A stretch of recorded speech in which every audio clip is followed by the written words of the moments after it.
Размислав и пред некој време напишав, луѓе, дали знаете дали постои независна книжарница во Македонија? Независна, што не е сопственикот издавачка куќа. Туку обичен човек си отворил книжарница и продава книги. Свативме дека во Скопје испадна дека постои една или две такви книжарници. Значи не книжарата на или на Антолог, на Три, на Литература МК. Тоа се издавачки куќи што се покриваат со финансиски, значи за просторот да го изнемаат, за како правно лице. Да. И сватив дека и сега гледам, да речеме, полека има некои раздвижување во Скопје, иако нели економска миграција, нели као млади сакаат да си одат, ама гледам дека сепак има млади што не знам, отворил некој продавница за мајци, не знам, шизик на ризик или сака да отвори некој за, не знам, тајландска храна, чи да изработува нешто. Значи не дека кај младиве нема некаква желба да биде тука, да твори, не знам, да отвори нешто. Ја не се разбирам во тие правно-економски регулативи, ама државата ги уби во поим. И ја размислувам, пример, дека како би било да отворам бизнес, книжарница, локална, мал простор и си продавам книги. Ќе земам од издавачите, така можам стари книги, локална.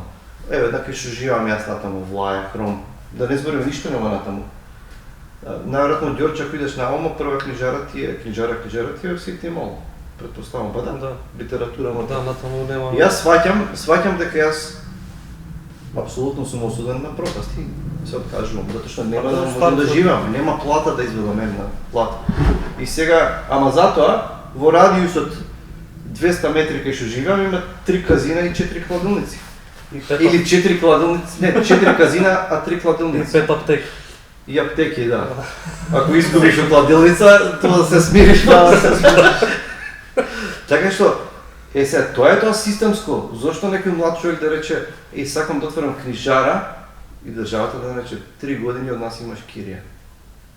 Да, ви субвенционираме. Кај нас обратно, 3 години унапред платени нас директора. Да. И сега, после што збориме за вложување во култура или во образование, значи, тука државата треба да... Добро, општо кај нас со малите бизниси е таа ситуација, мислам. Не само со книжари, со... Сигурно, да. Значи ти една бурекджилница да отвориш треба да се искинеш од правни заврзлами, па инспекции, па... Ја дури имам слушано такви случаи, значи отвара човекот бурекджилница по-конкретно, нешто тој стил, и чирак. Се еден ден не му е пријавен чиракот. Се слушало еден ден.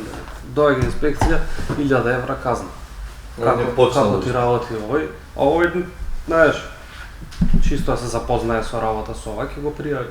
И сега ти кој ќе му бапнеш 1000 евра казна на мал бизнис, бурекджилница, толку. Да. Готово, ја затвараш. И тоа е проблемот кој со интермецо 6 пати го затвораат, 6 пати го отвораат и пак ништо. Интермецо се ги плаќа. Си ги плаќа казните. Има темно фиока враг казна за пак. Па баш се уструга на Стручки кога бевме. И горе има еден усред центар направиле еден во стоколната стара горе на кров. Тоа се урла до 5 сабајли. Што? Да, и прашувам другарка како или инспекции казни. Не бе, вика идеш, ти ја плака казната. Колку казна, не е проблем. Да. Ама не се мали, знаеш они си прават голем обрат на пари, тие казни не се мали, ама они си ги спремаат, знаеш. А овој што е со бурекджилница, готово толку мали. Па тоа е. Дали промет не претолку. Тоа е. А посебно па за книжари и така.